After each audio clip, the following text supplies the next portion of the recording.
Olá, sejam muito bem-vindos, nossos amigos, nossos parceiros, nossos clientes da Portal do Elevador. Hoje nós vamos falar um pouquinho sobre limites lineares. Foi um pedido aí no chat do nosso amigo Everton, então nós resolvemos fazer esse vídeo rápido para dar uma ideia do que se trata o limite linear, quais suas funções e quais os benefícios ou malefícios também de usar o limite linear.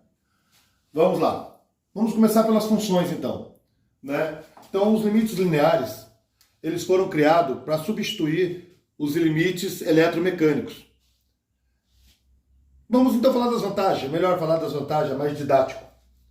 Hoje, ao invés de nós termos, por exemplo, um elevador de 3 velocidades, eu não estou falando aqui de limite de parada e limite final ainda, só dos limites de corte de velocidade. Nós temos lá o limite de redução de 1, 2 e 3. Nos elevadores convencionais. Com o limite linear, nós temos uma régua perfurada e uma parte lisa. E essa perfuração, ela vai ter de 32 a N perfurações, depende da velocidade do carro. Nós teremos, então, uma no extremo inferior e uma no extremo superior. Nos limites convencionais, nós teríamos 3 sinais, além de ter os 3 limites.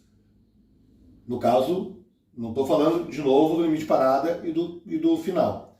Então, nós temos os 3 limites, nós teríamos 3 sinais. Teríamos 3 sinais para entrar na placa. Com o limite linear, não. Limite linear, sempre nós vamos ter 3 sinais, independente se vai ter mais 4V, 5V, independente, sempre vão ser 3 sinais, além do custo dos limites. Esse é o objetivo. Mas é só isso? Só para economizar 3 limites e colocar uma placa perfurada nos extremos? Não, não é só por isso não. Aí tem toda essa parte técnica da coisa. As principais funções do limite linear é gerar a distância de redução virtual, de forma virtual, já vamos falar como isso, ajustar a velocidade nos extremos, confirmar a direção que se encontra a cabina e segurança do sinal RED. Esse é interessante também. Vamos ver então como ele vai fazer isso. Para sabermos como ele vai fazer, vamos ter que falar um pouquinho do hardware do limite. Dentro da caixinha plástica lá, nós temos 2 conjuntos de emissor e receptor. Nós vamos ter lá um emissor infrared, 2 emissores infrared e 2 receptores. E cada um desses tem um sinal interligado a ele. Ou seja, nesse conjuntinho nós temos o sinal A e nesse conjuntinho nós temos o sinal B de saída. Tá, mas acabaste de falar que é 3 sinais. Sim, porque o terceiro sinal vai ser gerado pode-se dizer virtualmente, de acordo com o estado desses 2 sinais, que é hardware mesmo. Temos 2 conjuntinhos aqui, o terceiro sinal não temos. Então, para isso, a gente tem uma tabela verdade. Se o sensor A, o sensor A sempre tem que ser instalado para cima na cabina. Normalmente tem uma etiquetinha, nós da Portal do Elevador, nós fabricamos o limite linear, a gente manda uma etiquetinha, este lado para cima. O fabricante também manda essa etiqueta. Então, sempre o sensor A vai para cima. E a tabelinha verdade vai gerar esse sinal de saída. Nós só teremos 0 na saída do limite linear se os 2 sensores estiverem interrompidos. Caso contrário, sempre teremos 1. Quando a gente fala 1 e 0, a gente está falando aqui nas saídas, a gente está falando de 24 volts ou T100, ou GND. Agora aqui dá para ver melhor então. Por isso que tem muita gente que chama de chave 5 fios. Por que chave 5 fios? Porque nós temos a saída do sensor A, a saída do sensor B e temos a saída gerada de forma virtual pela tabelinha de verdade que a gente acabou de visualizar. E temos a alimentação de 24 volts. Agora vamos para a primeira função. Primeira função, gerar a distância de redução. No elevador convencional, você imagina que nós temos lá o limite de 1V, 2V, 3V. Como então, que de forma o software, o programa, poderia gerar essas distâncias? Simples, pela contagem dos furos, aqui dos furos dessa régua perfurada. Pela contagem das perfurações, que é um valor fixo, por exemplo, um elevador até determinada velocidade vai ter 32 perfurações. Acima disso, você implementa mais uma régua perfurada acima, já teremos 64 perfurações. E essa contagem de perfurações é uma constante no programa. E o elevador sabe se ele vai atingir, quantas velocidades ele vai atingir. Dessa forma, fica simples. Quando o limite linear entrar aqui na régua perfurada, ele vai começar a decrementar. Por exemplo, está em 2V. Vamos fazer uma coisa prática. A INVI mandou o sinal de a MCP mandou um sinal de 2V para a INVI. Então nós temos o DIR, dizendo qual direção ele vai ter que andar, então a INVI sabe a direção. Nós mandamos o sinal de 2V, a INVI sabe então qual velocidade que ela vai andar. Mandamos o START, é o suficiente com frequency-dyne já a partir em 2V. O limite linear chegou, e ele vai parar logo aqui na entrada, por exemplo, com 50 pulsos, 50 perfurações? Não, ele sabe que está em 2V. Então ele vai decrementar os valores dos perfurados até chegar na distância virtual de 2V. E nesse momento ele vai gerar o sinal de RED. No caso, a MCP vai gerar o sinal de RED. E o sinal vai fazer com que a INVI caia para RED, tudo aquilo que a gente conhece, atinja aqui uma V e vai fazer a contagem de pulsos na placa e fazer o LA lá, decrementar o LA e fazer o nivelamento. Então, simplesmente é um contador de perfurações. Se ele vai estar em 3, 2, 1, e quem faz essa contagem então? A MCP. Quem gera a MCP, quem gera o RED é a MCP. Então essa é uma função da MCP. Mas nós vamos ver que a INVI também faz essa contagem, como uma redundância. Vamos ver além. Agora vamos pensar, ajustar a velocidade. Como assim ajustar a velocidade? Aqui nos sensores, o importante nós sabermos que cada sensor, a distância entre esse sensor é 40 milímetros, ou seja, 4 centímetros. Essa distância é fixa. A distância entre as perfurações também é fixa. A primeira transição é feita com 1,5 centímetros, depois 50 centímetros, 30, 30, 30, 30, 30 até 15, até chegarmos na parte lisa. É importante falar dessa parte lisa depois, mas vamos falar primeiro disso de ajustar a velocidade. Se nós temos uma distância constante entre os sensores, ou seja, temos uma distância constante entre as perfurações, então é uma formulazinha matemática. Se nós temos a distância é uma constante, ela não muda, o que vai mudar então? O tempo entre cada transição dos sensores ao atingir as perfurações. Então nós calculamos a velocidade. Quando nós calculamos a velocidade, que é uma função da INVI, muito provavelmente, isso vai depender do programador, mas certamente é uma função da INVI, ela vai calcular o tempo entre as transições, distância constante, sabemos a velocidade. Ela vai saber se deve reduzir um pouco mais ou acelerar mais para ajustar a velocidade. Mas como assim vai ajustar a velocidade se aqui é liso? Uma V ele não vai conseguir ajustar a velocidade. Exatamente. Ele vai ajustar a velocidade até chegar à distância de uma V, que não é virtual, porque a placa é lisa. Então, quando chegarmos aqui, sensor B de baixo, sensor B, sensor A, nós vamos ter os dois sensores em 0. E no caso aqui de baixo, seria o sinal de P42. Então, P42, que seria a saída, vai para 0 também. Então, a MCP sabe. Tenho que reduzir, aqui não tem jeito, vai reduzir em uma V de qualquer forma. Então, ajustamos a velocidades altas e chegamos na velocidade de uma V com a velocidade constante, aquela velocidade programada para que o elevador consiga nivelar e deixar a soleira zerada. Isso no funcionamento normal, sabemos que não importa muito, porque ele vai fazer essa redução através do STE lá da INVI. Mas se o elevador marcou EP, por exemplo, bateu num trinco, caiu a segurança, ou apenas foi desligado, foi religado novamente fora dos extremos, ele vai partir e isso aqui vai garantir que o elevador, mesmo na localização, ele pare zerado. Isso acontece muito lá nos Omicron, no Superdyne, em que o elevador vai para corrigir, para com um degrau lá de 1 palmo e as pessoas tropeçam. Então essa é uma das funções, ajustar a velocidade. Então nós temos aqui gerar a distância, que foi fácil, pelo contador das perfurações, ajustar a velocidade pelo tempo entre as transições, e agora confirmação de direção. Vamos lá. Então voltamos aqui para o circuitinho.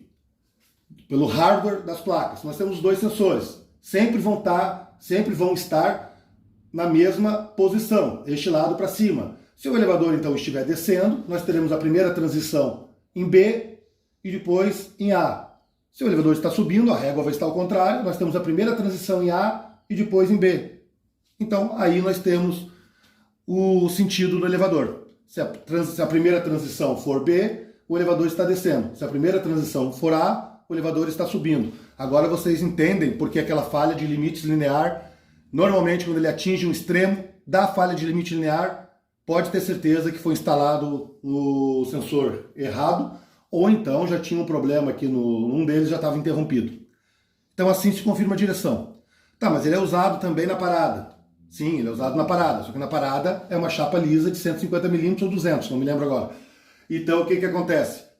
Na parada, nós vamos ter 2 funções na parada. Primeiro, gerar o P23. Os 2 sensores vão ter que estar interrompidos. Se os 2 sensores estiverem interrompidos, o P23 vai para 0. Ele vai começar a contar. Eu estou só usando essa parte lisa aqui da régua perfurada para dar exemplo. Sabemos que lá é só uma placa. Então, chegou, vai contar, assim que os 2 forem para 0, ele vai interrompidos, ele vai começar, e o P23 for para 0, e vai contar o LA, até chegar à posição para zerar a soleira. O que nós temos disso? Nós podemos calcular a velocidade nesse caso? Não, é uma chapa lisa, a não ser que a gente calculasse a primeira transição aqui, mas seria muito rápido e o programa não faria isso. Então o que nós vamos ter? Apenas a confirmação de direção.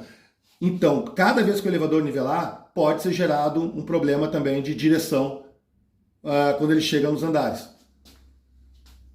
Tá, temos a confirmação de direção nos extremos e nas paradas, quando o limite linear é usado na parada. Segurança de head. O que é essa segurança de head? Essa segurança no head é aquele caso que nós comentamos, da INVI também está calculando as distâncias, além da velocidade. A gente sabe que a função principal dela é ajustar a velocidade. Sabemos que a função principal da MCP é gerar o head. Então é lógico que a MCP vai contar, porque esses sinais chegam nela também, a MCP vai contar a distância dos perfurados e a INVI vai ficar mais preocupada com o tempo entre as transições para poder ajustar a velocidade quando chegar na distância de uma V, que é fixa. Mas também não impede do programador, não sei agora se na versão de MCP2 não tem limite linear, se a MCP... dependendo das versões da MCP2, não, INVI2, se nas versões da INVI4, não sei se todas as versões fazem isso, mas pode proporcionar também, se o programador decidiu fazer, que a MCP também, a INVI, também gere a distância de redução. Ou seja, a MCP gerou a distância de redução dela, mandou o sinal de head. E a INVI também tenha essa distância, também calcule essa distância. Se a INVI sabe que está em 3V e o momento que ela calculou a distância de redução virtual de 3V, ela não achou o sinal de head, que é o sinal que vem de redução da MCP, não achou o sinal de head, ela pode tomar a sua própria providência. Ou seja, ela pode fazer a redução e nivelar, ou ela pode cair a segurança, desligar lá o relé seg e dar um erro de limite linear, estancar o elevador. Então, por isso que nós temos mais essa segurança de head. Isso é interessante. A primeira vez que eu vi esse dispositivo, eu vi acho que era um MX, não me lembro agora. Eu vi num elevador de 42 paradas lá em Porto Madeiro, na Argentina, um Schindler.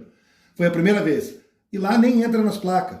É uma caixa plástica ou metálica, não me lembro agora, e uns sensores e a régua perfurada, que fica nos extremos. Então, quando o elevador chega lá, ele calcula a velocidade, ele calcula o tempo entre as transições, e se ele percebeu que ele entrou na régua perfurada, não me lembro se era régua perfurada, ou se era ímã, ou se era sensores, não me lembro agora, se era fita, não me lembro. Mas se ele entrasse lá e calculasse as transições e visse que ele não estava desacelerando, ele cai a segurança, simples assim. Não entra em placa, não entra nada. É um dispositivo independente que monitora elevadores muito rápido, que monitora as transições nos extremos. E de lá por diante eu comecei a concordar com a utilização desse limite linear, porque todos nós sabemos que mudança é difícil de assimilar, mas lá eu percebi que é necessário, ainda mais para elevadores rápidos. Uma particularidade, o elevador Thyssen, até 60 metros, ele precisa ter placas perfuradas? Depois de tudo isso que nós falamos? Não precisa, porque ele vai quando entrar os dois sinais, ele vai gerar o P42 ou o P40 e vai fazer a redução. Então, não necessita, tanto é que você vai encontrar só a parte lisa nos extremos. Acima de 60 metros, aí sim, aí ele vai ser perfurado. E se for até determinada velocidade, um número X de perfurações. Até N velocidades lá, vai somando réguas perfuradas. Outra coisa, para terminar, a nomenclatura ela é fácil de gravar. Como ele sempre vai ter 3 saídas, as 2 saídas dos sensores e a saída virtual, que é gerada pela tabela verdade, então você só faz a substituição dos sensores. Por exemplo, se ele está sendo usado, como ele é usado, são 3, limite inferior, limite superior e parada. Se ele está sendo usado, por exemplo, no limite de baixo, é bem fácil, PDA. Então eu tenho aqui o D, né? Então, se você viu que tem o D, só pode ser limite de redução, porque quer dizer que está nos extremos. E D, descida também. Então é no extremo inferior. Então fica claro. E o P42 vai depender da utilização, né? Porque se aqui no caso do limite, como ele está no PDA, e o PDB, que é o sensor descida, o sensor A, aquele sensor que nós mostramos lá, descida, sensor B, e P42, aí fica óbvio que ele está sendo usado lá no extremo inferior. Se for no extremo superior, então só trocamos o PUA, subida, sensor A, PUB, subida, sensor B. E o P40, que é o sinal que retorna da MCP, que só vai para zero se os 2 deles estiverem interrompidos. E na parada, nós temos o P23, nosso famoso P23, e nós temos o nosso PNA e PNB. Dessa forma, não tem como não errar. Se você vê lá na etiquetinha lá do quadro de comando, da INVI e da MCP, agora você vai entender do que se trata, que aqui está falando do sensorzinho que está virado para cima lá. Você vai entender que eles vai estar... A única forma de você medir ele e monitorar ele, se ele estiver no extremo, você vai medir 0, 0, 0. Se ele estiver fora do extremo, você vai medir 1, 1 e 1. Então essa é uma forma de você saber que o elevador está bem. Bota lá em inspeção, coloca dentro da parte lisa e vai medir todo mundo em 0. Tira fora dos perfurados, de tudo, vai medir todo mundo em 1. Essa é uma forma básica de medir, porque ainda tem a sequência, 1 e 1, 1 e 0, 0 e 1. Por enquanto é isso, então. Eu acho que não faltou nada. Então vamos para a parte, logo em seguida vamos para a parte prática. Vamos mostrar o nosso limite funcionando na banca. Olá amigos, estamos aqui novamente para a segunda parte desse videozinho sobre limites lineares. Esse aqui é um produto da Portal do Elevador, é um limite linear. Para ficar mais fácil eu vou tirar ele de dentro da caixinha.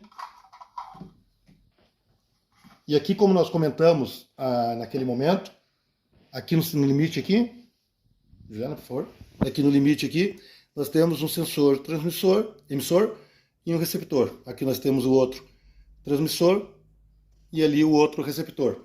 Então os dois estão a 40 milímetros um do outro.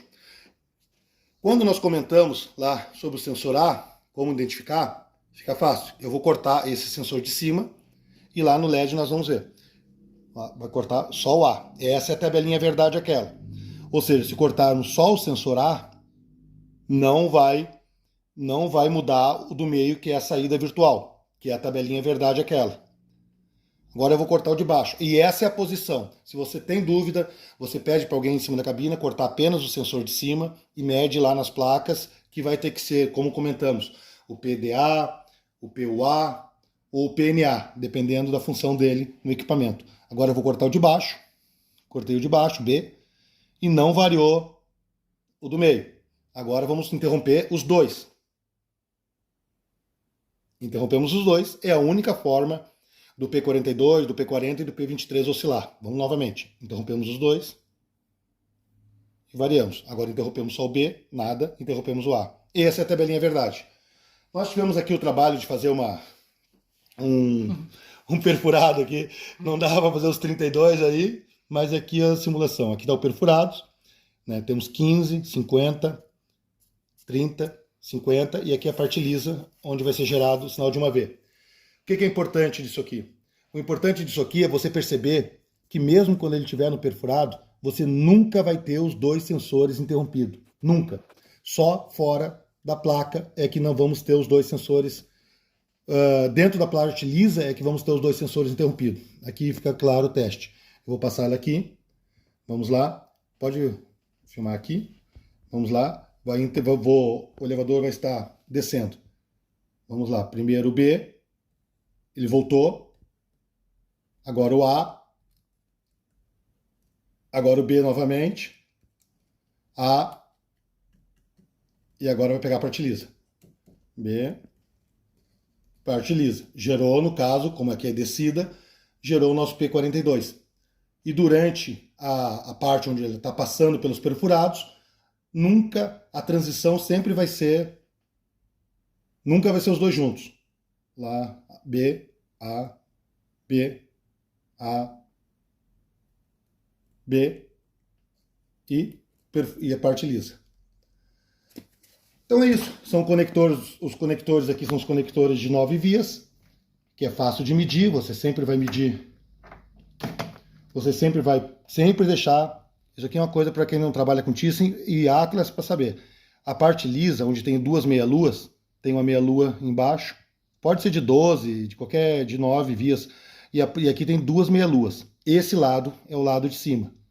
E aqui vai ter, como todo técnico, a maioria dos técnicos conhece, tem um chanfre aqui. Então você sempre vai contar do chanfre e com a parte, as duas meia-luas para cima. Sempre.